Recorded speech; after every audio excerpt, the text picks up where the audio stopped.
Aquí tengo varias preguntas. Por ejemplo, no sé, ¿qué te parece esta? ¿Crees en algo? ¿Tienes algún tipo de creencia Eh, religiosa o no sé? no, pues religiosa no, pero No. yo creo que pues, el ser humano siempre cree en cosas, ¿no? O sea, Sí. la diferencia de pronto es si esas creencias son sobre cosas materiales o sobre elementos espirituales, ¿no? Ujú. O sea, independientemente de si una persona de pronto no practica ninguna religión, no es atea o cosas por el estilo, sí debe tener, digamos, alguna creencia, algún relato que le permita como darle sentido a su vida o darle una explicación al mundo en el que vive, ¿no? Entonces creo que de alguna forma todos tenemos como creencias, ¿no? Pero así como tenemos creencias, tenemos certezas y pues, donde no tenemos certezas tenemos que de alguna forma intentar tener como alguna hipótesis o alguna cosa que nos permita a nosotros como por ahí guiarnos, ¿no? Ujú. O sea, cuando una persona, por más científica que sea, se enfrenta a un problema, parte del hecho de que si no sabe su solución, tiene que creer, no, yo creo que va por acá y o sea, por ahí se encausa y vamos a ver si eso lo lleva a algún lado o no lo lleva a ningún lado. Pero no La- crees en Dios. no, en Dios no. Bueno, Miguel de Unamuno diría que es creer en Dios, ¿sí? Sería la respuesta que él daría, ¿no? Ajá. Porque si la creencia en Dios digamos, la definimos como, o sea, como creer que hay un ser superior que efectivamente creó el universo y de alguna forma tiene control sobre nosotros o sobre las acciones que tomamos o no tomamos o sobre lo que nos pasa o no nos pasa, bajo esa concepción pues yo no creo en ningún Dios. Ahora, si a mí me dicen que si creo en Dios como una construcción que ha generado la sociedad eh, para de alguna forma establecer una serie como de códigos morales y éticos, pues es indudablemente que existen dioses, ¿sí? Sí. Es decir, hay una, por ejemplo, o sea, las religiones no son otra cosa que relatos para darle explicación a las cosas que todavía no se pueden explicar y para darle un orden social a las comunidades. ¿Ya? Entonces creo que ahí las religiones jugaron un papel importante en algún momento, pero para mí están condenadas a desaparecer. Sí, fungieron el papel de crear algunas reglas para apaciguar un poco toda esa desorden social que existía antes de la concepción de algún dios como tal. Sí, Por ejemplo, cuando si vivíamos en cavernas y existía toda esa ley de la selva, entre comillas, que uh-huh. todo el mundo podía matar, todo el mundo podía, y estaba normal hacerlo, o sea, hacía parte ese Era el era orden natural el de... orden natural. Uh-huh. Y ya cuando empieza el hombre a avanzar primero de forma social. Claro, claro Y que no sabemos quién es más violento, si el orden natural o el ser humano después. no sé, Es complicado. ¿por qué lo Enter- dices? O sea, porque ¿cuándo ocurrieron más guerras? Mm, ¿Antes de que existiera la propiedad y las ok. comunidades? ¿O el hombre primitivo no creaba bombas atómicas ni diseñaba armas para matar otros hombres, sino para cazar y para su subsistencia y para sobrevivir? Sí, Entonces, propiamente, hasta cierto punto es cuestionable. pero es incierto. Es incierto, sí, pero eso hace parte de una creencia. Sí, tienes razón. En la En creencia esa parte sí. de que la civilización es menos violenta que, que la comunidad primitiva y Nosotros, indudablemente, el ser humano se desarrolló, empezó a cambiar algunos de sus comportamientos y el primordial de ese fue cuando se organizó en una población, cuando ya descubrió la agricultura y demás. sí. Pero en ese instante nuestro crecimiento poblacional aumentó de forma exponencial. Uh-huh. Y de ahí el desarrollo de todo lo que nosotros hoy conocemos, de la concepción de nuestro mundo material, cambió por completo. Y de cierta forma las religiones en general fungen ese papel un poco o sea, de establecer primero los derechos de propiedad, Ajá. uno, y dos, de establecer libertades y reglas. Y eso hace de que de cierta forma vivir en comunidad sea mucho más fácil o sostenible en un tiempo. Ujú. Incluso el tema de las jerarquías, es decir, porque esta persona es el gobernante en un territorio y no yo. No, porque Dios así lo dijo o porque Él mismo es un Dios, entonces tiene derecho divino sobre nosotros a gobernarnos y a ostentar de las riquezas que nosotros produzcamos o no produzcamos. Entonces era una forma también de darle explicación a eso. Y también de darle explicación a fenómenos naturales. O sea, por ejemplo, ¿por qué existe la noche y la luna? El día y la noche, porque hay un dios sol y un dios luna. Esos fenómenos también se podían de alguna manera interpretar o explicar mediante explicaciones o relatos que terminaron siendo religiosos, pero que fueron desapareciendo en la medida en que encontramos de alguna forma cómo darle un sentido distinto a lo que ocurre en la naturaleza. Y ahí es donde da mi punto de que las religiones en algún momento van a desaparecer en la medida en que nosotros empecemos a terminar de resolver todos esos misterios de la existencia. Pero ¿crees que eso va de la mano a desarrollo más científico, el desarrollo científico? O sea, cuando más se desarrolla el pensamiento humano. Las religiones sí, pero es que el problema no es las religiones en sí, per se. Para mí el problema son los dogmas. Porque uno puede ser científico, ¿sí? Uh-huh. Y eso no quita que tenga un pensamiento dogmático. Le pongo un ejemplo. Toda la economía ortodoxa es científica, pero está fundamentada en una creencia, y es la creencia en que hay una mano invisible y que el mercado hace que todo tienda a equilibrarse de forma natural. Ese es el dogma. Ese es un dogma. Y si usted les dice que eso no es así, o sea, es como si le estuviese diciendo a un evangélico que Dios no existe. Sí. Porque está destruyendo todo su cuerpo de ideas, así sean muy científicas, las está destruyendo porque está chocando con su dogma. Con su base, sí. Sí, es toda una corriente científica fundamentada en un dogma. Entonces, si la ciencia avanza sobre dogmas, vamos a seguir en los mismos problemas oscurantistas de las religiones, y es que te van a anular cualquier otra explicación que tú le des a las cosas que no vaya con el dogma, y ahí es donde está el problema, ¿ya? Entonces, si en algún momento, o sea, porque esa explicación es científica, yo no voy a poder dar una perspectiva distinta de un fenómeno, creo que estaríamos recorriendo el mismo camino de la Edad Media, solo que ya no serían sacerdotes, sino serían hombres de batas blancas. ¿Sabes qué? Yo considero de que el ser humano necesita creer en algo. Uh-huh. Porque ¿cómo le vas a dar las explicaciones a tantos hechos que pasan en tu vida?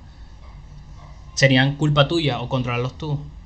Y es una forma de apaciguar un poco la culpabilidad personal de no haber logrado algo.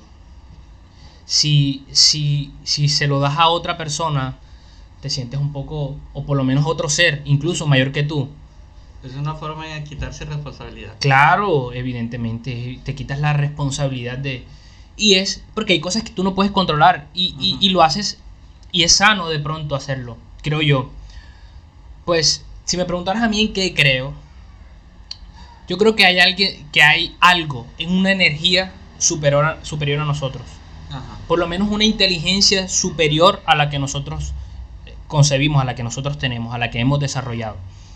Pero hay cosas que están escritas o que se dicen que no creo.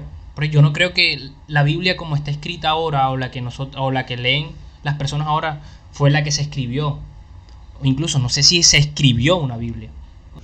Entonces sí digo, no, hay cosas que no creo, y es por eso. Uh-huh. Porque no se logra entender ese contexto histórico de las cosas. pero sí creo que hay una divinidad.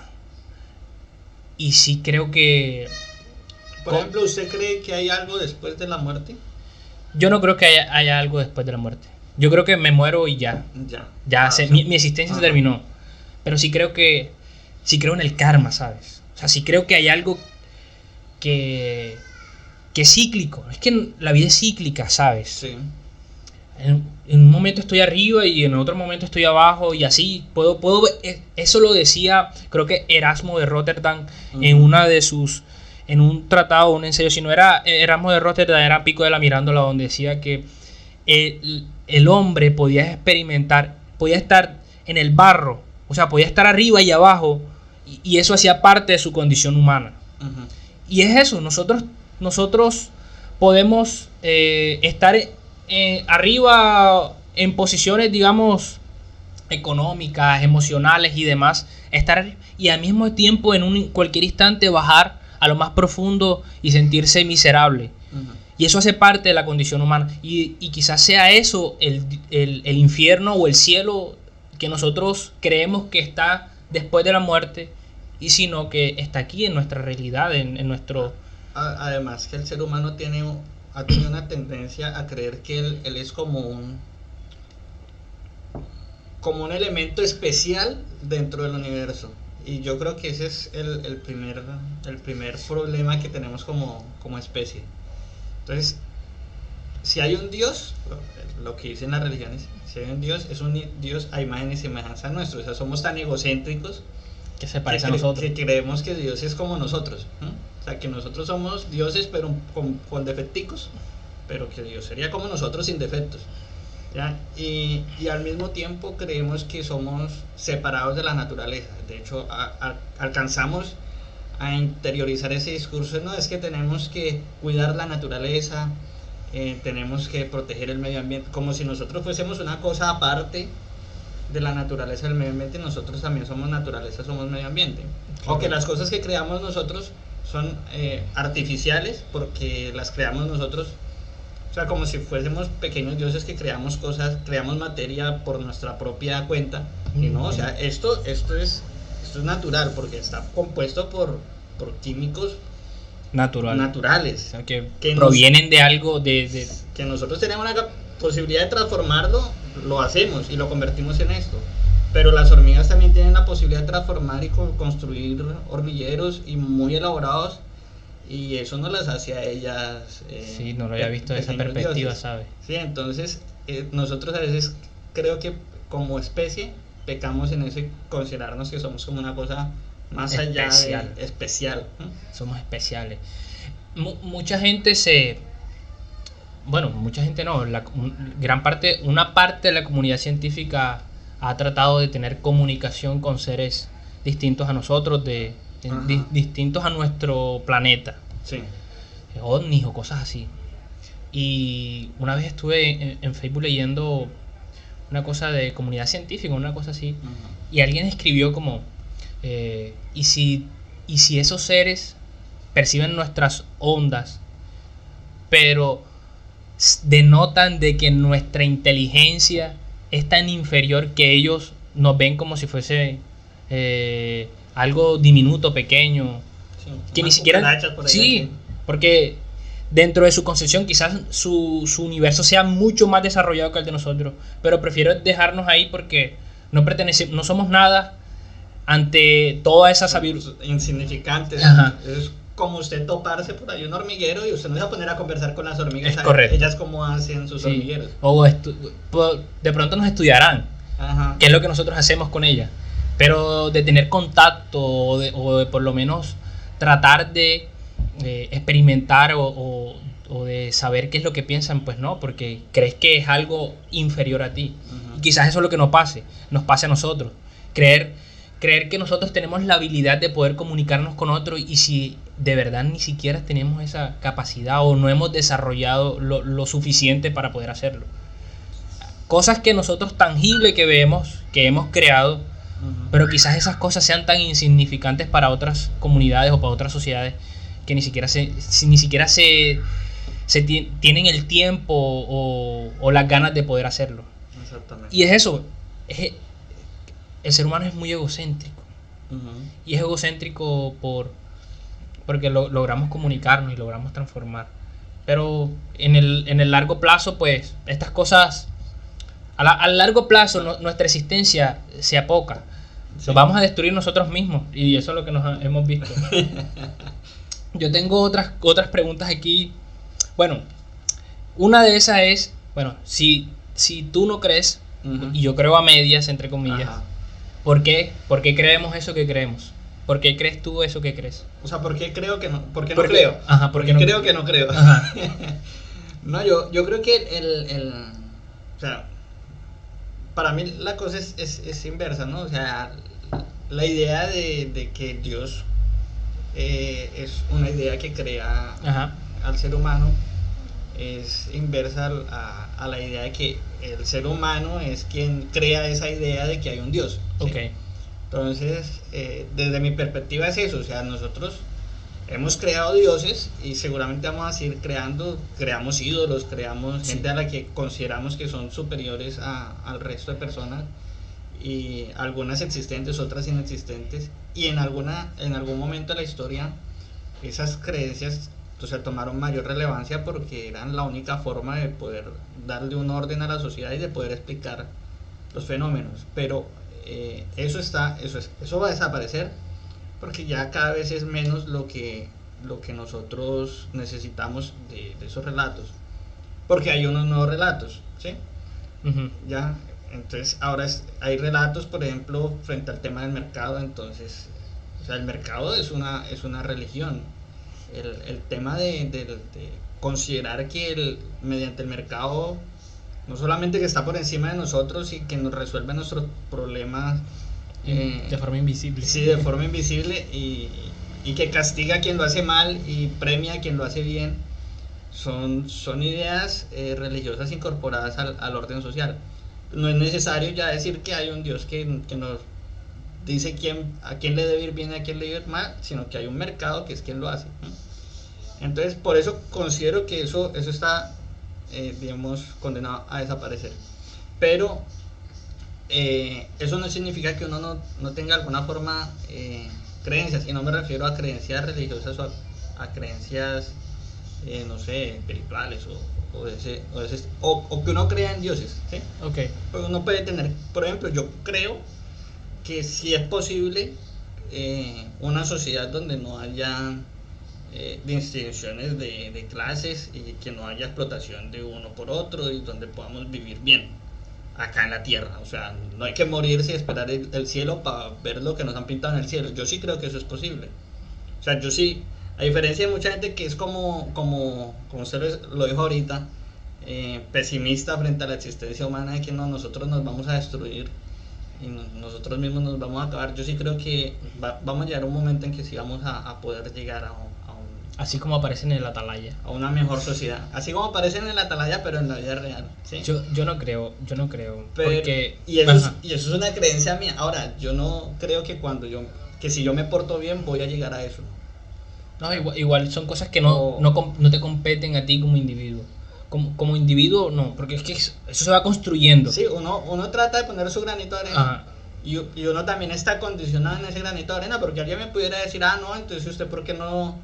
Si usted tiene un plato de comida en su casa que le sobró, ¿por qué no va y lo regala? ¿O por qué no vive usted una vida de, yo qué sé, en chancletas? Claro. Y no lo voy a hacer.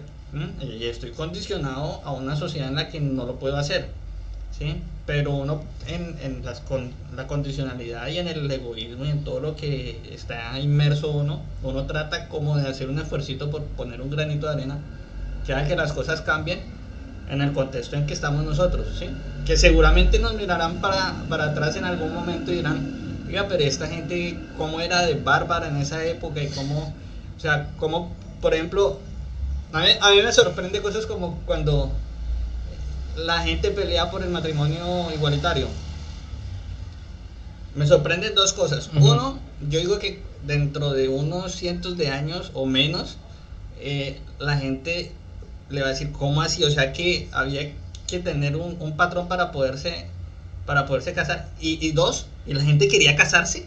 O sea, Tú no me vas a creer, tú estás diciendo eso y yo hace como... Estoy leyendo un libro que se llama... de un francés, de un holandés, y se me vino solamente.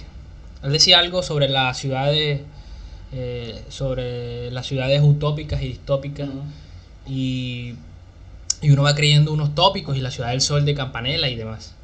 Y yo dice, nosotros decimos la esclavitud es tan abominable. Ajá. Pero ahora, qué dirán mis tataranietos de lo que yo viví en mi época? Ajá.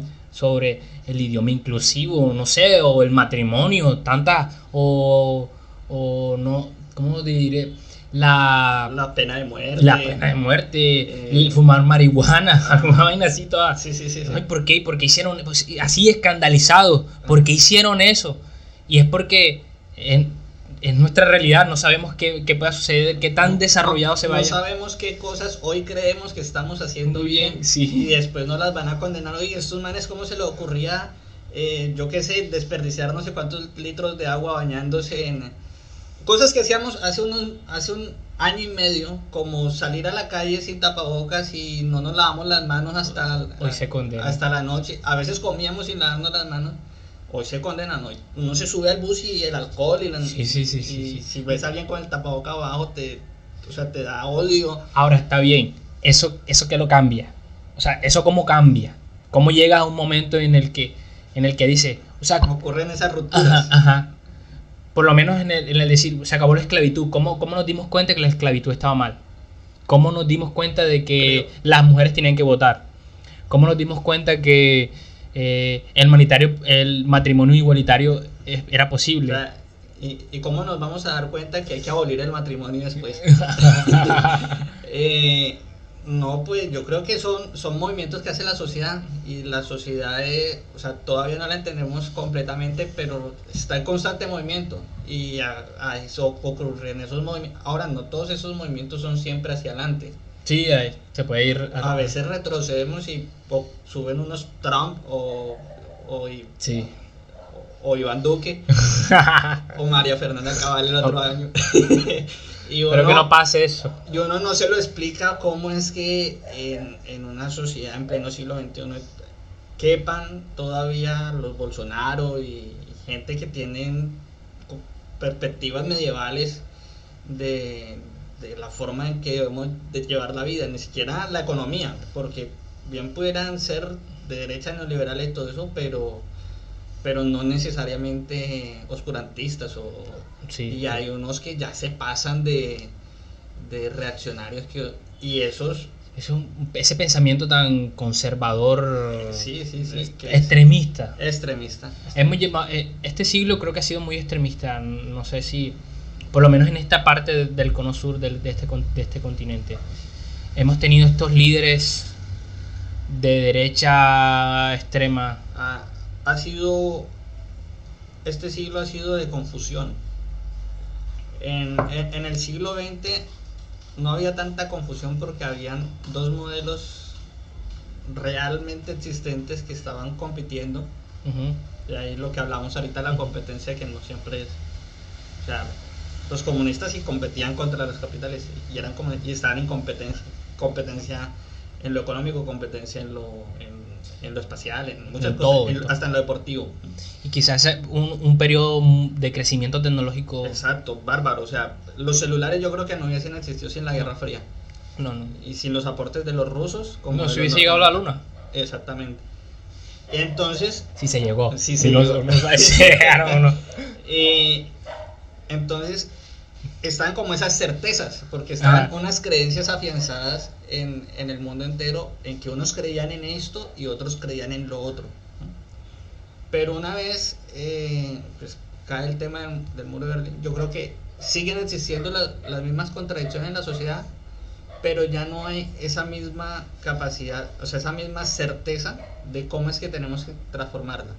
Okay. Porque hubo como un golpe, o sea, la gente le cayó a la izquierda le cayó los ladrillos del muro de Berlín en la cabeza, y mucha gente quedó confundida después de eso.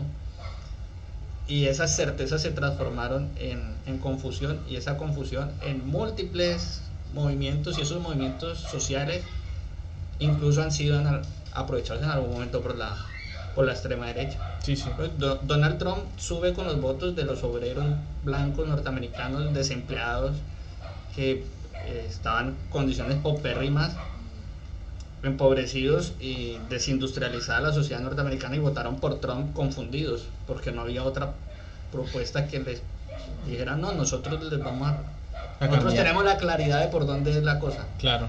Entonces esa confusión da pie a que la gente se refugie en eso, en las sectas religiosas, en los populismos. Sí, sí, sí tienes razón. Cuando los políticos pescan el río revuelto para sacar provecho de eso. Y eso lo vimos aquí. Nosotros le lavaron o le mintieron a la gente de nos volveríamos como Venezuela y nada, no estamos tan alejados de esa realidad de venezolana. A la gente le dijeron que no votara por el acuerdo de paz porque iban a volver gays a sus hijos. Imagínate. Y Yo no entiendo. Pero a la final es como comprensible algunas cosas que pasan en este país. Primero porque el vender una idea parece tan fácil cuando tienes los medios de comunicación o tienes la forma de ejercer presión, por lo menos mediática, influir. Y aquí voy a empalmar con algo muy interesante que quería hablar contigo, y es el poder de decisión. sí. El poder de decisión que tienen los individuos. Yo, y así contesto un poco a la pregunta que había dicho, ¿en qué crees? ¿Y por qué crees en lo que creo? Y por lo menos mi filosofía de vida es existencialista, y lo tomé por un escrito que leí de El existencialismo es otro humanismo de Jean-Paul Sartre. Y de ahí descubrí algunas cosas, y descubrí a Kant, y descubrí a Pierre, y a Michel Foucault, y a Pic, y a Albert Camus un poco, Sí. pero empecé a entender un poco el existencialismo y entender primero cuál es mi rol en la sociedad y cuál es mi rol autónomo, que vine yo nací, yo no elegí nacer, pero al momento de nacer, ¿qué voy a hacer con mi vida? Y son preguntas totalmente difíciles de responder, que era lo que estábamos hablando al comienzo. Pero con eso logré encontrar algo que decía Sartre, que decía el hombre, entendiendo al hombre como criatura humana, están condenados a ser libre. Y yo no lograba entender cómo podía existir esa condena, la condena a la libertad. Que te condenen a no estar libre. Ajá. O que te condenen a la pena de muerte, otras cosas, pero a la libertad, algo tan sublime, algo tan grande. Pero él decía, ser libre está abocado a la toma de decisiones, y eso es algo complicado. Sí. Decidir es algo complicado, y es complicado porque para decidir tienes que tener conocimiento propio de esas posibles decisiones que vas a tomar, y debes tener en cuenta el costo de oportunidad de tomar una y no tomar la otra, y eso es supremamente difícil. Incluso cuando tienes temas tan joviales o algo tan normal, cotidiano en tu vida. ¿Por qué te colocaste esa camisa roja? ¿Por qué yo me coloqué la negra? ¿O por qué elegí mi carrera? ¿O por qué elegí la pareja que tengo? O ya algo más profundo, ¿por qué creo en Dios? Y cosas así. Debes empezar a tomar decisiones.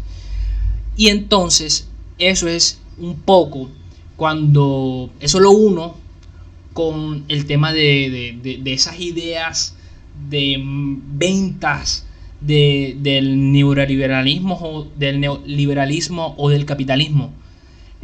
Para ser feliz necesitas tomar Coca-Cola. La Coca-Cola es importante en la Navidad. Y te venden eso y ya tú no tomas la decisión por ti, sino que otros te vendieron esa idea de que eso causaba ciertas cosas en ti. Sí. Y lo que yo no logro entender es cómo, no es que no logro entender, yo no logro percibir cómo personas se dejan ir llevando por esas ideas preconcebidas. Incluso yo sé que seguramente yo tengo ideas preconcebidas porque me las han vendido y me las han vendido bien. Por ejemplo, no me he vacunado porque mi papá me ha vendido la idea de que quién sabe qué me va a pasar.